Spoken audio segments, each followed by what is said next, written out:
পারা 666টা আয়াত আছে, 114টা সূরা আছে, 30 পারা কোরআনুল কারীম, 30 পারা কোরআনুল কারীম, এটাকে বলা হয় কোরআনুল কারীম। জোরে বলা যাবে কি একবার মারহাবা। আল্লাহ তাবারক তাআলার কাছে আল্লাহর পয়গম্বর মুসা আলাইহিস সালাম ডাক দিয়ে বলতেছে, আল্লাহ রে 104 খানা কিতাব, কয়টা কিতাব? 104 খানা কিতাব, তার ভিতরে 103 খানা কিতাব হযরতে মুসা আলাইহিস সালাম সুতুর পাহাড়ে জানলেন। ঈসা আলাইহিস সালাম সমস্ত নবীর উপরে কিতাবগুলো নিয়ে আসা হলো। আর এই পবিত্র কোরআনুল কারীমকে আল্লাহ রাব্বুল আলামিন আমার নবী যেখানেই গেছে এই কোরআনটা সেখানেই আল্লাহর পরে ফেরেশতা জিবরাইল সেখানেই নিয়ে গেছে। জোরে বলা যাবে কি একবার মারহাবা। আমার নবী মক্কায়, আল্লাহর কোরআন মক্কায়, আমার নবী মদিনায়, আল্লাহর কোরআন মদিনায়। রে নবীর উম্মতেরা রে, কোন নবীর উম্মত তোমরা, কোন নবীর উম্মত? শোনো শোনো, আমার নবী তায়েফের ময়দানে পবিত্র কোরআন তায়েফের ময়দানে, আমার নবী আরাফার ময়দানে পবিত্র কোরআনুল কারীম আরাফার ময়দানে। কথা কও না কে ঠিক কিনা?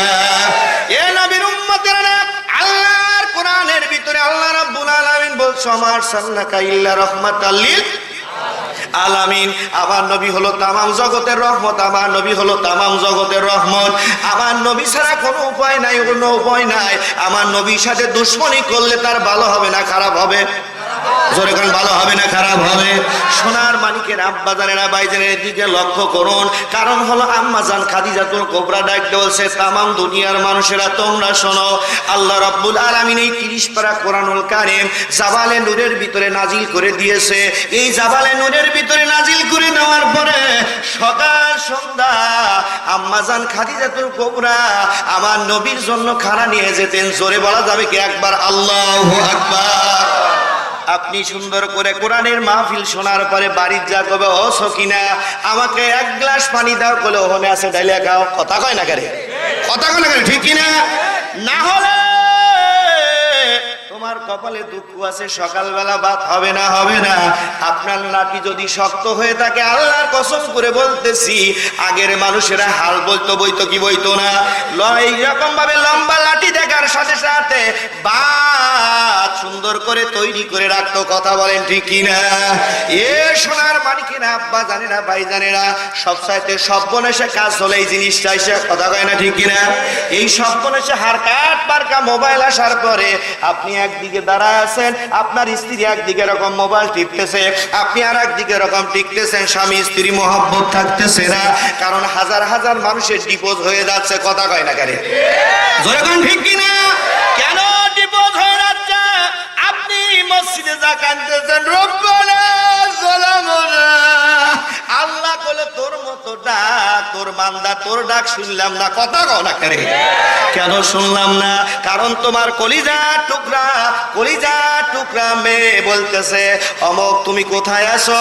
অমক তুমি, আমি এখানে আসতে গেলো বাজারের ভিতরে আসতেছি, আইসো। 2 জন লেটা বেটা বাজাল হইলো। কথা কয় না কেন? ঠিক কিনা? কারণ মূল জায়গায় ট্যাঙ্কির থেকে আপনাকে কুত্তা সরাতে হবে, তারপরে তসবিতুর আপনাকে লা হাওলা বলতে হবে। আপনি যদি পানি পড়তেছে ওই জায়গায় যদি লা হাওলা পড়েন, কাম হবে? জোরে কোন কাম হবে কি? কাম হবে না। একটা বাটাম নিয়ে সকালবেলা মোবাইলটা নিয়ে যদি চেক করেন, আপনি চেক করার পরে একদিন বাটাম পেটা করবেন, তে দেখবেন আপনার মেয়েও ভালো হয়ে গেছে, স্ত্রীও ভালো হয়ে গেছে। কথা কও না কেন? ঠিক কিনা? কারণ দেখবেন যে মা বাপকে বাদ দেয় না অনেক মানুষ আছে না? কথা কয় না? আছে কি নাই? মা বাপকে বাদ দেয় না অনেক মানুষ আছে। শ্বশুরের জায়গায় আব্বা জান কত বড় মাছ লিয়ে আসি, আর শ্বশুর হরিক শাশুড়ি কয় কি দরকার ছিল? কথা কয় না কেন? মা জনম দুঃখিনী মা যদি 2টা হাত একটা বার মালিকের কাছে তুলে দেয় রে, এ নবীর উম্মতেরা রে, বন্দুকের গুলি মিস হতে পারে, মায়ের দোয়া জীবনেও কোনোদিন মিস হবে না। কথা বলেন ঠিক কিনা? কারণ হলো আজকের সমাজে দেখা যায় যে শ্বশুর বাড়ির থেকে লোক আসলে ফ্রিজে কোনে গোস্ত আছে, কোনে মাছ আছে বাইর করে দেয়। কথা কও না কেন? ঠিক কিনা? কিন্তু আপনার বোন, আপনার কলিজার টুকরা ভাই যদি আসে, লক্ষ্য করে দেখবেন অনেক অন্য রুমে বসায় রাখছে, এবার লক্ষ্য করে দেখতেছেন আপনি মনে হয় ওর কাছে ভিক্ষা যাচ্ছেন, সকিনের মা আমার বোনটা আসছে, আমার বোনটাকে খাইবে। তাই তোমার বোন প্রত্যেক দিনে আসে। কথা কয় না ঠিক কিনা? আল্লাহর নবী বলে, উম্মতেরা শোনো, যদি তোমার হায়াত বাড়াতে চাও, তোমার রিজিক বাড়াতে চাও তোমার আলে আওলাদ জানা আছে রে, এদেরকে যদি মোহাব্বত করো আল্লাহ তোমার হায়াত বৃদ্ধি করে দিবে। জোরে বলা যাবে কি একবার মারহাবা। সোনার মানিকের আব্বা জানেরা, ভাই জানেরা, মা বাবার সাথে বেয়াদবি করলে 3টা গজব আসবে। কয়টা? জোরে কোন কয়টা? 3টা গজব আসবে। প্রথম নাম্বার, যতই কামাই করো না কেন কামাইয়ের ভিতরে বরকত থাকবে না। দ্বিতীয় নাম্বার, তুমি কি করো মানুষের ভিতরে সম্মান পাবে না। তৃতীয় নাম্বার, মৃত্যুর সময় কালেমা নসিব হবে না। তাহলে মা বাপকে ভালোবাসার দরকার আছে কি নাই? জোরে বলেন আছে কি নাই? সোনার মানিকের আব্বা জানেরা, আমি আলোচনার দিকে ধীরে ধীরে যাব, আপনারা থাকবেন তো ইনশাআল্লাহ। সোনার মানিকের আব্বা জানেরা দিকে লক্ষ্য করুন। আম্মাজান খাদিজাতুল কুবরা বলছি, ইয়া রাসূলুল্লাহ, হাবিবাল্লাহ, আমি জাবালে নূরে যখন ওটা আরম্ভ করে দেই, টিক টুক টুক টুক করে উঠতে মাঝখানে যাওয়ার পরে হঠাৎ করে আমার শরীরটা কেমন যেন হাইপাই অসুস্থ হয়ে গেলাম। আল্লাহ রাব্বুল আলামিন জিবরাইলকে বলেন,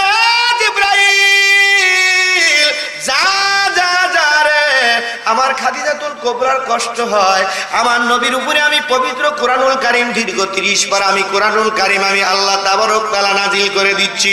অন্য কোন নবী আলাইহিস সালামের উপরে কোরআনুল কারীম নাজিল হয় নাই। তাওরাত কিতাব যদি পড়ে নে, তাওরাত কিতাব যদি উঠায় নিয়ে যাওয়া হয়, কারোর ক্ষমতা না তাওরাত কিতাব পড়ে। মুসা পয়গম্বর বললেন, আল্লাহর কোরআন এমন একটা কোরআন, এই তাম পৃথিবীর প্রত্যেকটা কোরআন যদি পুরায়া দেওয়া যায়, কিন্তু এই কোরআন পুরায়া দিলে আল্লাহর হাফেজে কোরআনদের পরির ভিতরে কোরআন আছে কি নাই? কথা বলেন আছে কি নাই?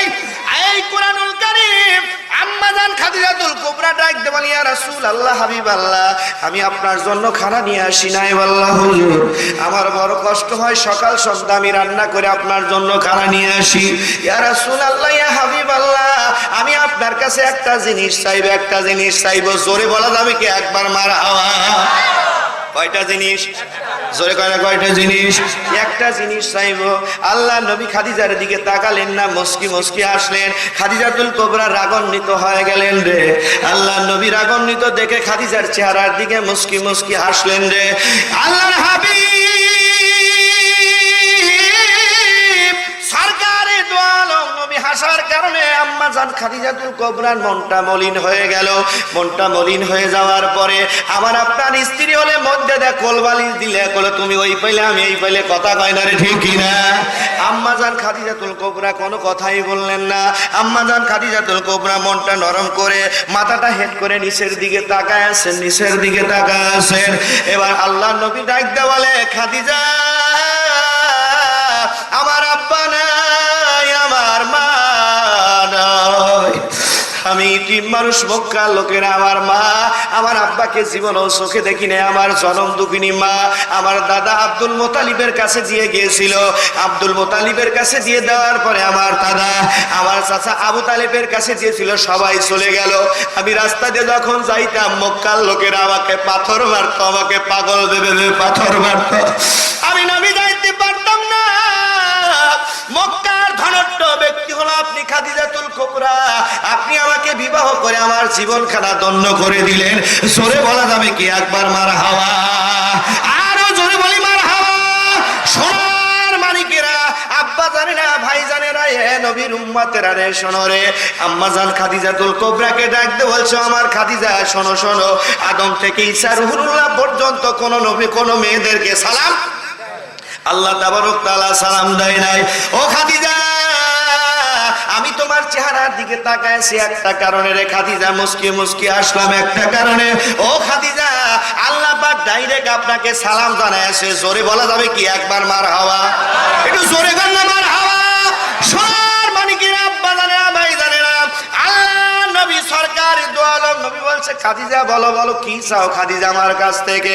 বলছে, ইয়া রাসূলুল্লাহ, হাবিবাল্লাহ, আপনি হলো রহমাতাল লিল আলামিন আর আল্লাহ হলো রব্বুল আলামিন। জোরে বলা যাবে কি একবার সুবহানাল্লাহ? ইয়া রাসূলুল্লাহ, ইয়া হাবিবাল্লাহ, হুজুর গো, আপনি মিরাজের রজনীতে আল্লাহ রাব্বুল আলামিনের বাড়িতে যখন আপনি চলে গেলেন, যাওয়ার সঙ্গে সঙ্গে আল্লাহ রাব্বুল আলামিনের সাথে যে আপনার মোলাকাত হয়েছিল, ইয়া রাসূলুল্লাহ, ইয়া হাবিবাল্লাহ, দরুদ পড়ি আল্লাহুম্মা